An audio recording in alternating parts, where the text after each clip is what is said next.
ગુજરાત વેચાણ વેરા વિભાગે દાહોદ પાસેથી એક ટ્રકમાંથી ચલણી સિક્કા ઝડપી પાડ્યા હતા। રિઝર્વ બેંક ઓફ ઇન્ડિયાએ આની ગંભીર નોંધ લીધી છે।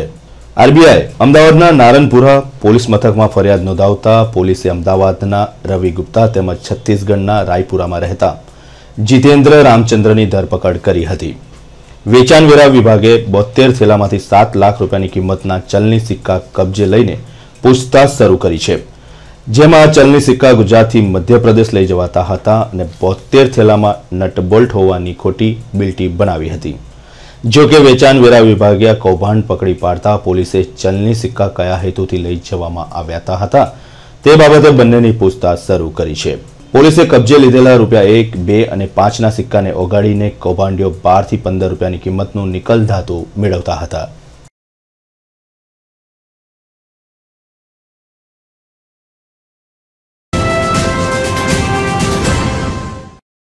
સુરત જિલ્લાની અંદર 2006માં ગણેશ વિસર્જનના ટાણે તકરાર થઈ હતી। આ તકરારમાં સંજય પટેલ નામના શખ્સની હત્યા કરવામાં આવી હતી।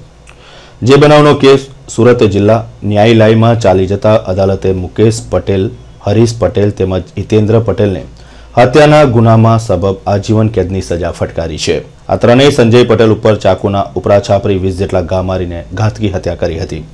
આ કેસનો ચુકાદો સાંભળવા મોટી સંખ્યામાં લોકો ન્યાયાલયમાં ઉમટી પડ્યા હતા।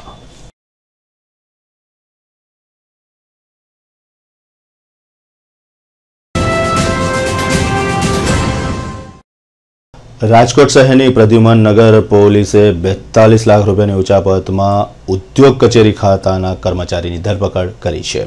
રાજકોટની પ્રદ્યુમન નગર પોલીસે 42 લાખની ઉચાપતમાં જિલ્લા ઉદ્યોગ કચેરીના વસૂલાત અધિકારી રાજુ આયંગરની ધરપકડ કરી છે। જિલ્લા ઉદ્યોગ કચેરીના ડેપ્યુટી કમિશનર રાજેશ મહારાટે ફરિયાદ નોંધાવી હતી, જેમાં પોલીસે રાજુની ધરપકડ કરી હતી। રાજુ નામના હાલ ડિસમિસ કર્મચારીએ સનને 1980માં વજુભાઈ પટેલની યોગ્ય યુનિટની શરત ભંગ બદલ રિકવરી કરવાની હતી। રાજુએ રકમ સરકારી તિજોરીમાં જમા નહીં કરાવીને ઉચાપત કરીને અંગત ઉપયોગમાં નાણાં વાપરી નાખ્યા હતા, જેથી પોલીસે તેની ધરપકડ કરીને વધુ પૂછતાછ કરી છે।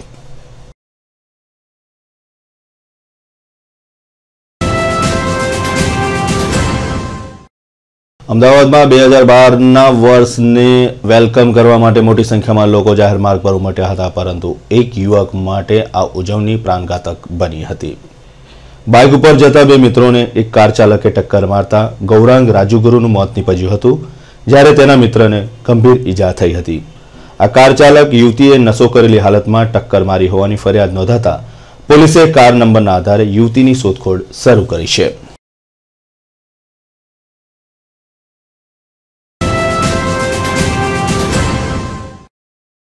પોરબંદર શહેરની અંદર રાણાવાવ વિસ્તારમાંથી એસઓજીની ટીમે 1532 બોગસ સિમ કાર્ડ મોબાઈલની દુકાનમાંથી કબજે લીધા હતા।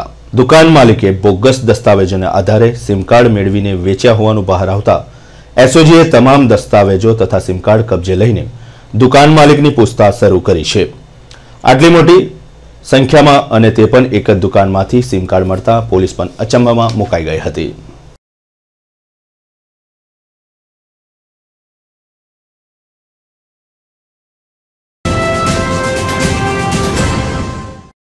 શહેરના સમા વિસ્તારની અંદર આજે કેટલાક તસ્કરો જ્વેલર્સની દુકાનને નિશાન બનાવી હતી। શિયાળાની ઠંડીની અંદર એક બાજુ શહેરીજનો નવા વર્ષની ઉજવણી કરતા હતા, જ્યારે બીજી બાજુ નવા વર્ષની બોની આ તસ્કર ટોળકીએ કરી હતી અને 6 લાખ રૂપિયાની ચોરી કરીને બિંદાસ વિસ્તારમાંથી પલાયન ચોટાઓ થઈ ગયા હતા। પ્રાપ્ત માહિતી મુજબ સમા વિસ્તારમાં આવેલ ગોપીનાથ જ્વેલર્સ નામની દુકાનને તસ્કરોએ નિશાન બનાવીને નવા વર્ષનું મુહૂર્ત કર્યું હતું। જાનભેદુ તસ્કરોએ દુકાનનું શટર કોઈ સાધન વડે વચ્ચેથી ઊંચું કરીને દુકાનમાં પ્રવેશ કર્યો હતો। દુકાનમાંથી સોના ચાંદીના દાગીના તેમજ આભૂષણો મળીને કુલ્લે 6 લાખ ઉપરાંતના દાગીનાની ચોરી થઈ હતી, જે બાબતે આજુબાજુના લોકોએ હરની રોડ પર રહેતા દુકાન માલિક સુનિલ સોનીને જાણ કરી હતી। તેઓ તુરંત જ દુકાને પહોંચી જતા પોલીસને જાણ કરતા ફતેગંજ પોલીસ ઘટના સ્થળે પહોંચીને તસ્કર ટોળકીનું પગેરું મેળવવાના પ્રયત્નો હાથ ધર્યા છે। હવે સવારે 4 થી 4:30માં બનાવ બનેલો છે। એટલે અમને બાજુવાળા કાકાએ મેસેજ આપ્યો કે તમારા દુકાન હતા તૂટેલા છે, તો એમને પોલીસ ઘરે લેવા આવી અને અમે ગાડીમાં બધા કેટલું કહેવાય? શહેરના હરની વારસિયા રિંગ રોડ ઉપર મધ્યરાત્રિએ બે કાર નવા વર્ષની અંદર જ પલટી ખાઈ જતા સમગ્ર વિસ્તારમાં ભારે ચકચાર મચી જવા પામી હતી. બંને કાર જાહેર માર્ગ ઉપર જ પલટી ખાઈ ગઈ હતી. મોડી રાત્રે બનેલા અકસ્માતના બનાવને કારણે અનેક તર્ક વિતર્ક સર્જાયા છે. પ્રાપ્ત માહિતી મુજબ હરની વારસિયા રિંગ રોડ પર નવા વર્ષની મધ્યરાત્રિના 3 કલાકના સુમારે પૂરપાટ દોડતી હોન્ડા સિટી કાર અચાનક પલટી ખાઈ ગઈ હતી. તે કાર ઝાડ તોડીને વીજ થાંભલા સાથે ધડાકાભેર અથડાતા રહીશો પ્રચંડ ધડાકાને પગલે ઘરની બહાર દોડી આવ્યા હતા. આ અકસ્માતમાં કાર ચાલકને ગંભીર ઈજા પહોંચી હતી. ચાલક યુવાનના જણાવ્યા મુજબ રોંગ સાઈડ પર બે બાઇક પર અજાણી વ્યક્તિઓ લાઇટ બંધ કરીને પૂરપાટ આવતી હોય તેને બચાવવા જતા અકસ્માત સર્જાયો હતો. રહીશોમાં ચાલક નશાની હાલતમાં હોવાનું ચર્ચાઈ રહ્યું છે. ત્યારે પોલીસે બનાવ અંગે તપાસ શરૂ કરી છે. વાહન અકસ્માતના બીજા બનાવમાં હરની સર્કલ પાસે એક પૂરપાટ દોડતી કાર રાત્રિના 3 કલાકના જ અચાનક રોડ ડિવાઈડર કૂદીને સામે આવેલ માનેકપાર સોસાયટીના કમ્પાઉન્ડના બોર્ડ સાથે ધડાકાભેર ભટકાઈ હતી. આ બનાવમાં કારનો કચ્ચરઘાન વળી ગયો હતો. કારના દરવાજા પર લોહી પણ દેખાતું હતું. ઈજાગ્રસ્તોનો કોઈ પત્તો નથી. રહીશોના જણાવ્યા મુજબ અકસ્માતમાં એક વ્યક્તિનું મોત પણ થયું છે. તેથી પોલીસે કાર નંબરના આધારે કાર માલિક તેમજ ઈજાગ્રસ્તોની શોધખોળ શરૂ કરી છે.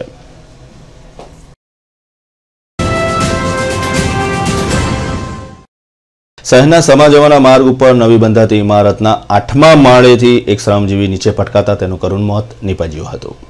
પ્રાપ્ત માહિતી મુજબ સમાજતા આવતા મંગલ પાંડે રોડ ફોર્ચ્યુન નામની નવી ઇમારતનું બાંધકામ ચાલી રહ્યું છે. જે ઇમારતના 8મા માળે રાજુ નામનો વ્યક્તિ પાલક છોડવા ચડ્યો હતો, પરંતુ અકસ્માતે હાથ છૂટી જતા રાજુ 8મા માળેથી જમીન પર પટકાતા તેનું સ્થળ પર જ મોત નીપજ્યું હતું. જે બનાવને પગલે લોકટોળા ઉમટી પડ્યા હતા. ફતેગંજ પોલીસે અકસ્માત મોત અંગેના કાગળો બનાવીને રાજુની લાશને પીએમ માટે સયાજી હોસ્પિટલમાં મોકલી આપી હતી. રાજુ અંગેની વધુ વિગતો જાણવા પૂછતાછ પોલીસે શરૂ કરી છે. વડોદરાના યુવા સાંસદ બાળકૃષ્ણ શુકલે શિયાળુ સત્ર દરમિયાન સંસદની અંદર અનેક પ્રશ્નોનો મારો ચલાવીને સંસદ ગજવી હતી. હાલમાં પૂર્ણ થયેલા લોકસભામાં શિયાળા સત્ર દરમિયાન સંસદીય કાર્યવાહી અને અન્ય વિષયોની ચર્ચા કરવામાં આવી હતી. જેમાં વડોદરાના સાંસદ બાળકૃષ્ણ શુકલ દ્વારા મુખ્યત્વે તારાંકિત અને અતારાંકિત પ્રશ્નો મળીને કુલ 13 પ્રશ્નોના જવાબો કેન્દ્ર સરકાર વતી આપવામાં આવ્યા હતા. આજે પત્રકાર પરિષદમાં સંસદમાં ઉઠાવાયેલા વિવિધ પ્રશ્નોની માહિતી આપતા સાંસદ બાળકૃષ્ણ શુકલે જણાવ્યું હતું કે એક દિશા બદલવાનો જ્યારે ચાન્સ હતો ત્યારે છેક છેલ્લે ઘડીએ યુપીએ સરકાર દ્વારા કોંગ્રેસ રાજકારણ રચીને બંધારણના મુખ્ય ધારાને બંધારણના મુખ્ય હેતુને તોડી મરોડીને દેશની જનતાને વિભાજિત કરવા માટેનું જે કામ કરવામાં આવ્યું, જેવી રીતે કે રાજ્ય સરકારના કેટલાક જે અધિકારો છે બંધારણે આપેલા તમામ બંધારણના અધિકારોને પર તરાપ મારવાની વાત.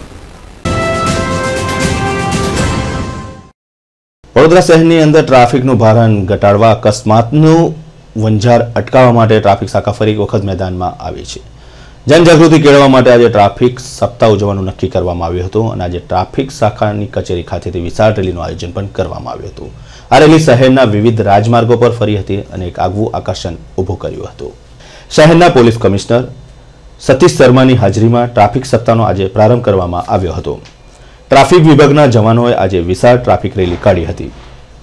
સપ્તાહ દરમિયાન વાહન ચાલકોને ટ્રાફિક નિયમન અંગેના વિવિધ કાર્યક્રમો ટ્રાફિક વિભાગ દ્વારા યોજાનાર છે. આ પ્રસંગે ટ્રાફિક વિભાગના જ ઉચ્ચ અધિકારીઓ તેમજ જવાનો મોટી સંખ્યામાં ઉપસ્થિત રહ્યા હતા. मार्ग सलामती हमारे लिए बहुत ज़रूरी है. पिछले साल 168 लोगों ने बड़ौदा शहर में रोड एक्सीडेंट में जान गंवाई है. हमारी ये कोशिश रहेगी कि इस साल में 2012 में हम इस संख्या में ज़्यादा से ज़्यादा कमी करें. ट्रैफिक नियमन खाली पुलिस का काम नहीं है, सभी नागरिकों की ये जवाबदारी है कि जब वो रोड पर आएँ तो अनुशासन का पालन करें. मेरी सबसे यही गुजारिश है कि ये साल हम सब के लिए रोड पर खूब सलामत हो, इसके लिए हम सब लोग प्रयत्न करें. ગુજરાત રાજ્યના માજી મુખ્યમંત્રી નરહરી અમીન આજે સર્કિટ હાઉસ ખાતે પધાર્યા હતા। આજે ચેનલ 730 સાથે વાતચીતમાં તેમણે જણાવ્યું હતું કે રાજ્યમાં બક્ષીપંચના લોકોને ભાજપાની સરકાર અન્યાય કરી રહી છે, તે માટે બક્ષીપંચના લોકોમાં જાગૃતિ કેળવવા અને તેમના પ્રશ્નોના નિરાકરણ માટે તારીખ 7મીના રોજ કોંગ્રેસની એક યાત્રા વડોદરામાં આવી પહોંચશે। તારીખ 22મીએ બક્ષીપંચનું મહાસંમેલન યોજવામાં આવ્યું છે। આ સંમેલનમાં ગુજરાતભરમાંથી બક્ષીપંચના આગેવાનો ભાગ લેવા આવી પહોંચશે। વધુ વિગતો આપતા નરહરી અમીને જણાવ્યું હતું કે સમગ્ર ગુજરાતના શહેરોમાં બક્ષીપંચના સંમેલનનું આયોજન કરવાનું નક્કી કર્યું છે।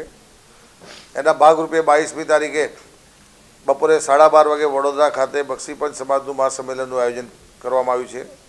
આ સંમેલનમાં કોંગ્રેસના વરિષ્ઠ આગેવાનો ઉપસ્થિત રહેશે। છેલ્લા 15 વર્ષથી ભારતીય જનતા પાર્ટીની સરકાર ગુજરાતમાં જે ચાલી રહી છે એ શાસનમાં બક્ષીપંચના સમાજને જે અન્યાય થઈ રહ્યો છે એ અન્યાયને પર્દાફાશ કરવા માટે આ સંમેલન અમે બોલાવી રહ્યા છીએ। કોંગ્રેસના શાસનમાં બક્ષીપંચના સમાજની માટે જે યોજનાઓ કરી હતી જુદી જુદી એ યોજનાઓ આ સરકારે બંધ કરી છે, જેના કારણે બક્ષીપંચના સમાજને સામાજિક રીતે, શૈક્ષણિક રીતે અને નોકરીઓના ક્ષેત્રમાં ઘણો જે અન્યાય થઈ રહ્યો છે એ સમાજને જાગૃત કરવા માટે આ સંમેલનનું આયોજન કર્યું છે। એ ઉપરાંત તારીખ 2થી તારીખ 13મી જાન્યુઆરી સુધી સરદાર સંદેશ યાત્રાનું કોંગ્રેસ પક્ષ દ્વારા આયોજન કરવામાં આવ્યું છે। સમગ્ર ગુજરાતમાંથી 6 વિસ્તારોમાંથી આ સરદાર યાત્રા નીકળશે।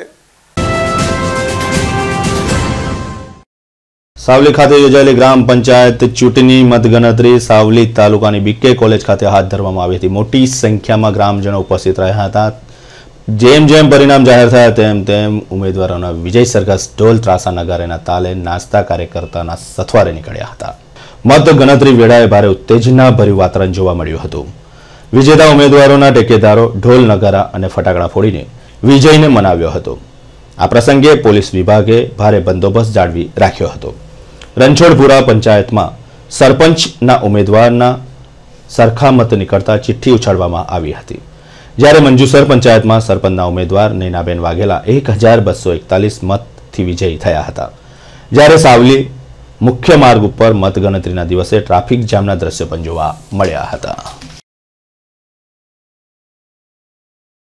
ગ્રામ પંચાયતના ઇલેક્શનની અંદર કાતર નિશાનના રાખી અને ઉમેદવાર તરીકે ઉમેદવારી નોંધાવેલ અને સાવલી કોલેજ ઉપર જે મતદાન ગણતરી થયેલ એ મતદારો ઉપર વિશ્વાસમુખી મોક્ષી ગ્રામજનોના જે મેં વચનો આપેલા કે ભાઈ હું મિનીનો પુલ બનાવીશ અને આવાસોને આતે જે ખાતરી આપી છે તે ખાતરીપૂર્વક દરેકને સંપૂર્ણ વિશ્વાસથી કામો કરીશ એનો વિશ્વાસ આપું છું।